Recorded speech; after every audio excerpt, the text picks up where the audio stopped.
Today's video is about best available evidence.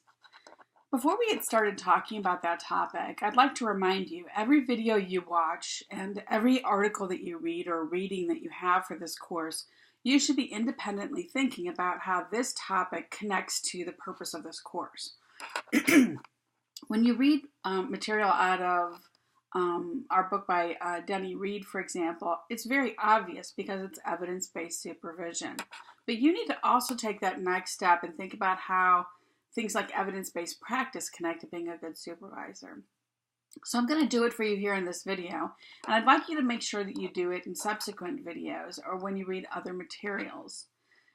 This is going to make you a better behavior analyst, and it's going to prepare you for the exam a lot better. So let's start talking about best available evidence. What do we mean by best? Well, typically what people mean by best is a systematic review or a meta-analysis. In either of these approaches, a systematic review or a meta-analysis, what we typically have is an individual or a group of individuals who have laid out a way of evaluating the literature. They look at the quality, the quantity, and the consistency of research outcomes. And they specify in advance, before they analyze any articles, what the criterion are for a good, what is a good or effective intervention. What are the criterion for something that falls below that? So what's great about this is that it's a far more transparent process, so it's less likely to be biased. It doesn't mean that bias can't enter into the equation for any approach, though. To help you make the distinction between a systematic review and a meta-analysis, systematic reviews often compare against this criterion. A meta-analysis actually has a mathematical criterion that is applied. So that is typically the difference between these two. Anyway, in both cases, our systematic review and our meta-analysis are based on research findings. They aren't based on anecdotal evidence, testimonials, what you have seen as a clinician yourself. They're based on what research tells us has been shown to be effective. And it's also based on a broad number of studies, ideally. If there's only one study, I don't care how great it is, it could be the perfect study. And you know what? It's not an evidence-based intervention. Why? Because in science, we have to be able to replicate a finding before we can have confidence that finding is true. So we need to have multiple well-controlled studies before we say a treatment works, before we say that it's considered effective. Now, before we move on, I do want to say that often people get confused. If something isn't identified as effective, efficacious, established, any of those, they think it doesn't work. Well, that's not accurate. Most of the time, all of those other treatments fall into a category where we say there just isn't enough evidence yet. Although it's important to pay attention for any treatment, no matter where it appears on a list or if it doesn't appear on a list at all, if it has any evidence that there might be side effects or poor outcomes. Anyway, let's move on. For systematic reviews or meta-analyses, the process is still imperfect for a number of reasons, but there are a couple that I want to highlight. First of all, did you know that journal articles are unlikely to be published in, or articles are unlikely to be published in a journal if your studies show that the treatment didn't work? So if I'm doing a systematic review and I'm gathering all the research articles that have been published, it doesn't mean I have representative sample of all the research that's ever been conducted on the treatment. It only means that I'm likely to get a favorable outcome if enough research has been published on a given intervention. So the process is imperfect. Another way it's imperfect is authors often selectively report outcomes that are positive, or in some cases, they go to report the positive and less positive outcomes, and an editor will tell them, okay, you need to take some of these data out. Again, all of this means is that the source of information for a systematic review or meta-analysis is imperfect.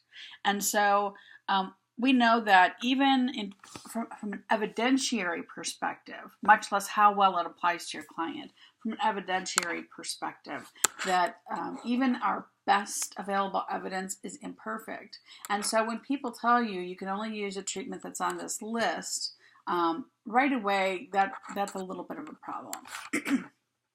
Okay, what other sources of information or evidence do we have? There are narrative reviews, and this typically involves an individual or group of individuals who are not necessarily recognized in the field, who have reviewed the literature, they've been reading in the literature, and they tell you their views about the literature. It can be a useful source of information. It's not the same as having a highly technical, highly precise process for securing the studies and for evaluating the studies, for crunching your data and sharing the results as like a systematic review is. But for a lot of years, this is basically all people had. And it can be really useful. The challenge, of course, is that whoever is writing those narrative reviews can potentially be biased. I mean, who is going to go out of their way to write about an intervention they feel neutrally about? I've seen people write articles that I thought were biased against an intervention, and I've seen those that I thought were biased for an intervention. So it can go in either direction. You have to be careful with that. What about practice guidelines? Well, practice guidelines are kind of a crossover between systematic reviews and narrative reviews. What they do is they typically do a systematic review, and then they tell you these are the interventions that have been shown to be efficacious. But then they say, okay, we're going to give you some recommendations that go beyond these data. So, for example, I don't know how many of you have ever looked, but there isn't a whole lot of literature on geriatric populations with ASD.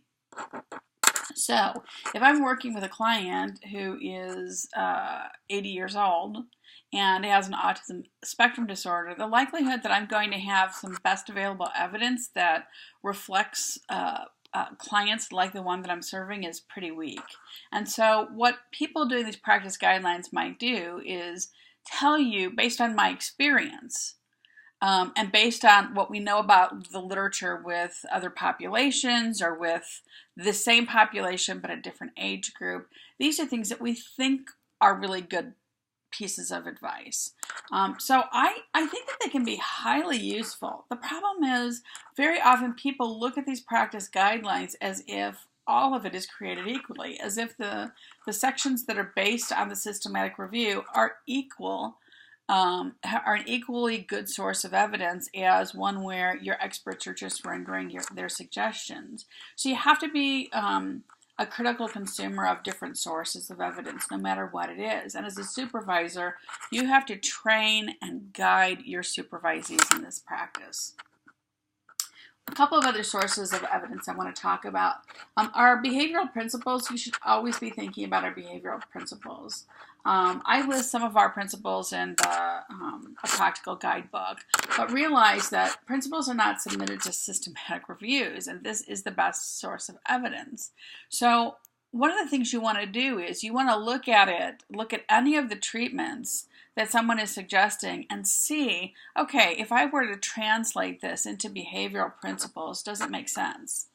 And then help use that information to decide, okay, is there any evidence for this intervention to be effective? And I'll give you some examples, or I'll give you an example. For years, lots of different fields generate the same idea and use the same procedures and end up calling it something utterly different.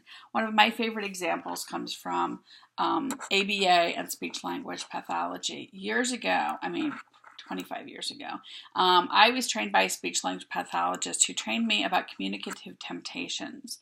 And so she talked about creating an environment in which a client was motivated to engage in an interaction, to reach for an object, to utter a sound or a word in order to gain access to that particular stimulus. Does this sound familiar? Because she called it communicative temptations, and there's a whole literature in speech-language pathology related to communicative temptations. We, of course, refer to this as contriving MOs, or motivating operations. So sometimes we want to apply our principles in a way that makes sense. What are the sources of evidence? Client history. As a behavior analyst, your client's history should be a critical source of evidence for you. But I do want to make sure that you're aware that even client history can be misleading. For example, often client history did not involve using single subject research design, or it involved a really weak single subject research design like an A/B design. If this is the case, I might not have the most believable data. If someone says that this treatment didn't work, I really shouldn't be so confident and reject this treatment automatically. What else? Often treatments are implemented, but without treatment fidelity.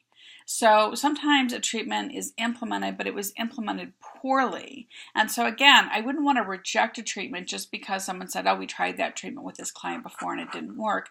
I would want to know, do I have evidence of treatment fidelity before I did that? Another thing that can influence the value of client history is, have conditions changed? Was it that before they were in one kind of environment, let's say with a therapist that was new, and now they're with a therapist that's very experienced? It may make a big difference. Another piece of evidence I want you to think about is current client data. This can be a great source of evidence, but again, recognize that there will be limitations. So for example, a lot of settings I've gone into, people will say, yeah, we've identified the function of behavior, but they've done it with a checklist. And checklists tend to be a really weak form of identifying function of behavior. Or they've done what they're calling a functional behavior assessment, but they used really weak methods for evaluating that, and they definitely didn't do an experimental analysis or a functional analysis. So no matter what your source of evidence is, you should make sure that you are being critical of that source of evidence. You're gathering as much evidence as you can, and you're integrating this into your decision making about what might be a good treatment for this client. But you really need to make sure that you are being critical and evaluating all of those sources of evidence. There's a lot more information about this in the book. This is just enough to give you an overview and highlight some really important things I want you to be paying attention to. If you have other questions, please reach out to your instructor.